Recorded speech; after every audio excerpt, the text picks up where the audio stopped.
கர்த்தராகிய இயேசு கிறிஸ்துவின் பரிசுத்த நாமம் மகிமைப்படுவதாக. இன்றைக்கான வேத பகுதி என்னாகமம் 17 மற்றும் 18 அதிகாரம் வாசிக்க கேட்போம். இந்த வேத எழுத்துக்களை வாசிக்கிறவனும் கேட்கிறவர்களும் அதன்படி கை கொண்டு நடக்கிறவர்களும் பாக்கியவான்கள். வாசிப்போம். பின்பு கர்த்தர் மோசேயை நோக்கி, நீ இஸ்ரவேல் புத்திரரோடே பேசி அவர்கள் பிதாக்களின் வம்சங்களாகிய ஒவ்வொரு வம்சத்தினுடைய பிரபுவினிடத்தில் ஒவ்வொரு கோலாக 12 கோலை வாங்கி அவனவன் கோலில் அவனவன் பெயரை எழுதுவாயாக. லேவியினுடைய கோலின் மேல் ஆரோனின் பெயரை எழுதக்கடவாய். அவர்களுடைய பிதாக்களின் ஒவ்வொரு வம்ச தலைவனுக்காகவும் ஒவ்வொரு கோல் இருக்க வேண்டும். அவைகளை ஆசரிப்பு கூடாரத்தில் நான் உங்களை சந்திக்கும் ஸ்தானமாகிய சாட்சி பெட்டிக்கு முன்னே வைக்க கடவாய். அப்பொழுது நான் தெரிந்து கொள்ளுகிறவனுடைய கோல் துளிர்க்கும். இப்படி இஸ்ரவேல் புத்திரர் உங்களுக்கு விரோதமாய் முறுமுறுக்கிற அவர்கள் முறுமுறுப்பை என்னை விட்டு ஒழிய பண்ணுவேன் என்றார்.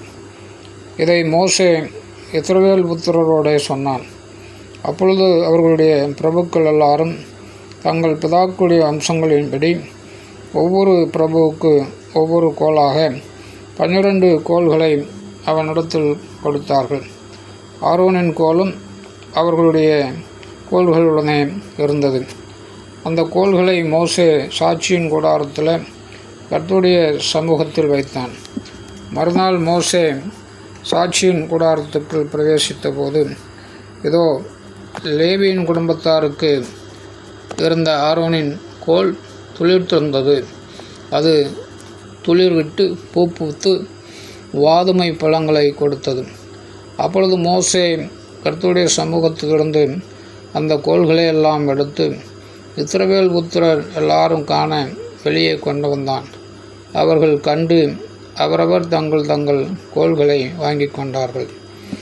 அப்பொழுது கர்த்தர் மோசேயை நோக்கி, ஆரோனின் கோல் அந்த கலகக்காரருக்கு விரோதமான அடையாளமாகும் பொருட்டு அதை திரும்பவும் சாட்சி பெட்டிக்கு முன்னே கொண்டு போய் வை. இப்படி அவர்கள் எனக்கு விரோதமாய் முறுமுறுப்பதை ஒழிய பண்ணுவாய். அப்பொழுது அவர்கள் சாக மாட்டார்கள் என்றார். கர்த்தர் தனக்கு கட்டளையிட்டபடியே மோசே செய்தான். அப்பொழுது இஸ்ரவேல் புத்திரர் மோசேயை நோக்கி, இதோ செத்து அழிந்து போகிறோம், நாங்கள் எல்லாரும் அழிந்து போகிறோம். கர்த்தரின் வாசஸ்தலத்தின் கிட்டே வருகிற எவனும் சாகிறான், நாங்கள் எல்லாரும் செத்துத்தான் தீருமோ என்றார்கள். ஆமென். 18 அதிகாரம். பின்பு கர்த்தர் ஆரோனை நோக்கி, நீயும் உன்னோட கூட உன் குமாரரும் உன் தகப்பன் வம்சத்தாரும் பரிசுத்த ஸ்தலத்தை பற்றிய அக்கிரமத்தை சுமக்க வேண்டும். நீயும் உன்னோட கூட உன் குமாரரும் உங்கள் ஆசாரிய ஊழியத்தை பற்றிய அக்கிரமத்தை சுமக்க வேண்டும். உன் தகப்பனாகிய லேவியின் கோத்திரத்தாரான உன் சகோதரனை உன்னோட கூடியிருக்கவும் உன்னிடத்தில் சேவிக்கவும் அவர்களை சேர்த்துக்கொள். நீயும் உன் குமாரருமோ சாட்சியின் கூடாரத்துக்கு முன் ஊழியம் செய்ய கிடவர்கள். அவர்கள் உன் காவலையும் கூடாரம் அனைத்தின் காவலையும் காக்க கிடவர்கள். ஆகிலும் அவர்களும் நீங்களும் சாகாதபடிக்கு அவர்கள் பரிசுத்த ஸ்தலத்தின் பனிமுட்டுகள் அண்டையிலும் பலிபீடத்தண்டையிலும் சேராமல் உன்னோட கூடிக்கொண்டு கூடாரத்துக்கு அடுத்த எல்லா பணிவிடையையும் செய்ய ஆசரிப்பு கூடாரத்தின் காவலை காக்க கடவர்கள். அந்நியன் ஒருவனும் உங்களிடத்தில் சேரக்கூடாது. இஸ்ரவேல் புத்திரர் மேல் இனி கடுங்கோபம் வராதபடிக்கு நீங்கள் பரிசுத்த ஸ்தலத்தின் காவலையும் பலிபீடத்தின் காவலையும் காக்க கடவீர்கள்.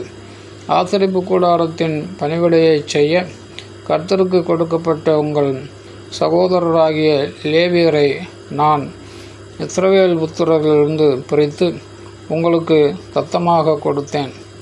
ஆகையால் நீயும் உன்னோட கூட உன் குமாரரும் பலிபீடத்துக்கும் திரைக்கு உட்புறத்துக்கும் அடுத்த எல்லாவற்றையும் செய்யும் பொருட்டு உங்கள் ஆசாரிய ஊழியத்தை பார்த்து சேவிக்க கிடவீர்கள்.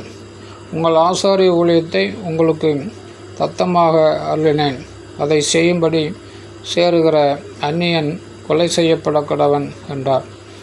பின்னும் கர்த்தர் ஆரோனை நோக்கி, நீ இஸ்ரவேல் புத்திரன் பரிசுத்தப்படுத்துகிறவைகளெல்லாம் எனக்கு ஏறெடுத்து படைக்கப்படும் படைப்புகளை காத்து கொண்டிருக்கிறீர்களே, அவைகளை உனக்கு கொடுத்தேன். அபிஷேகத்தின் நிமித்தம் அவைகளை உனக்கும் உன் குமாரருக்கும் நித்திய கட்டளையாக கொடுத்தேன்.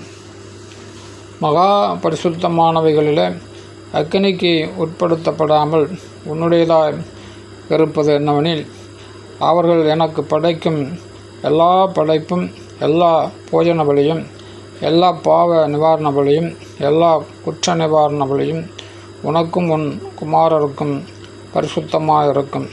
பரிசுத்த ஸ்தலத்தில் அவைகளை புசிக்க வேண்டும்.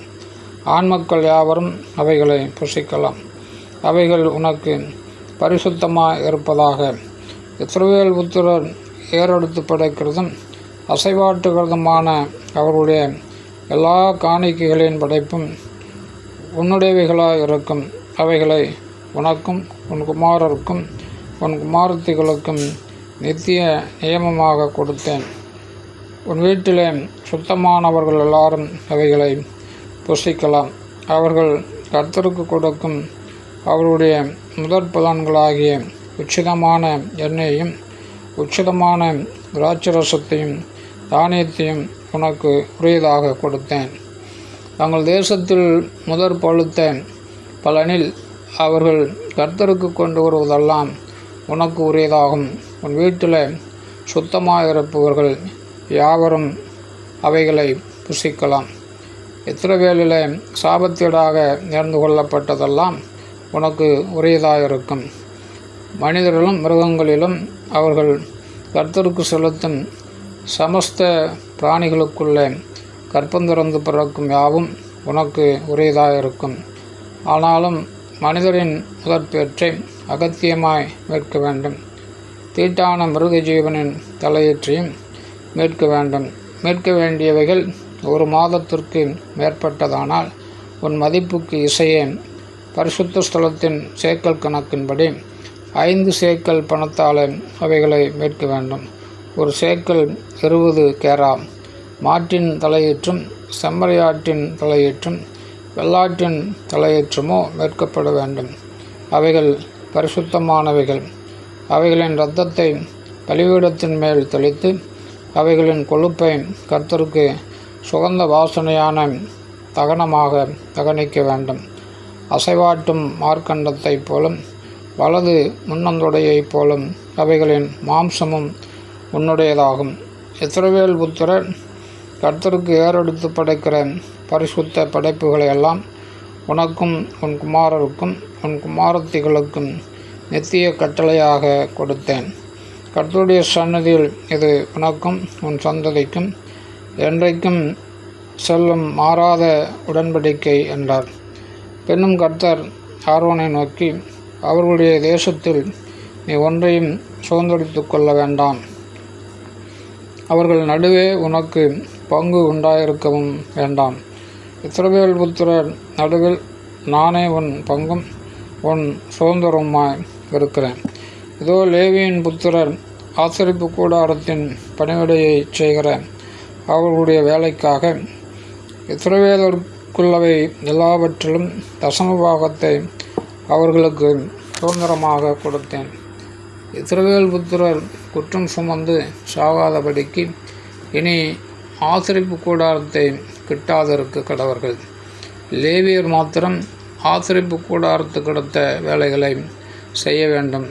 அவர்கள் தங்கள் அக்கிரமத்தை சுமப்பார்கள். இஸ்ரவேல் புத்திரர் நடுவே அவர்களுக்கு சுதந்திரம் இல்லை என்பது உங்கள் தலைமுறை தோறும் நித்திய கட்டளையாயிருக்கும். இஸ்ரவேல் புத்திரர் கர்த்தருக்கு ஏறெடுத்து படைக்கும் படைப்பாகிய தசமபாகத்தை லேவியருக்கு சுதந்திரமாக கொடுத்தேன்.